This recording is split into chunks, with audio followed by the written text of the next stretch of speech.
In our last 3 sessions, we discussed a man who wondered how to talk to a woman who expected him to pay for all the activities on their dates.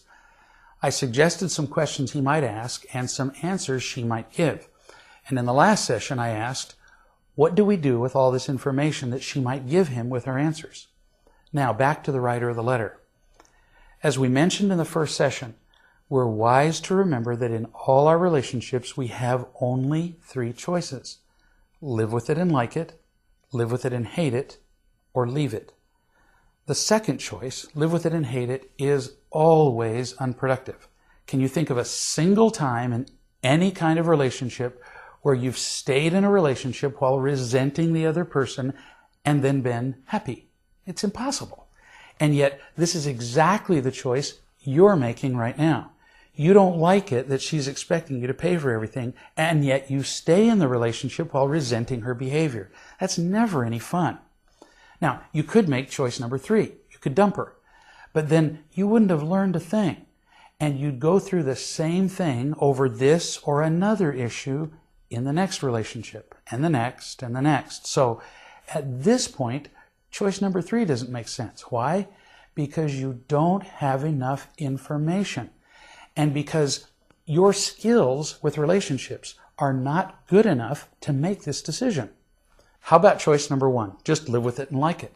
You couldn't make that choice at this point because you can't just decide to get over something that bothers you. You can't just decide that you'll like a behavior that you really don't like.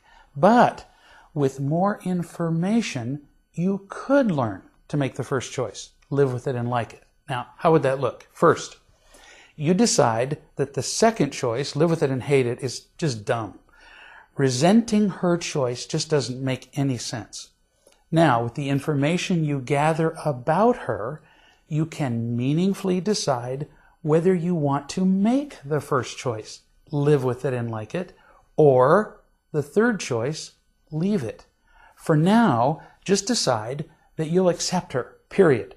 No matter what, short of beating you with a bat or poisoning you with arsenic, it's the only way to be happy in any relationship.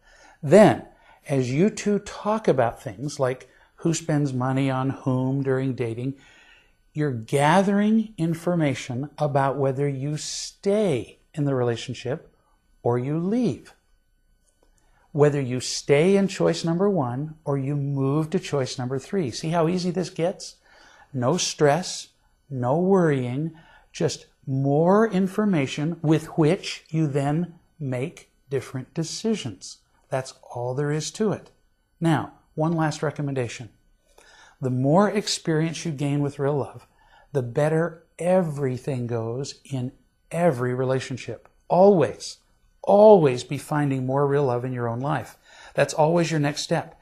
Keep reading real love literature. Tell the truth about yourself to wise men and women so you can create these essential opportunities for people to unconditionally accept and love you.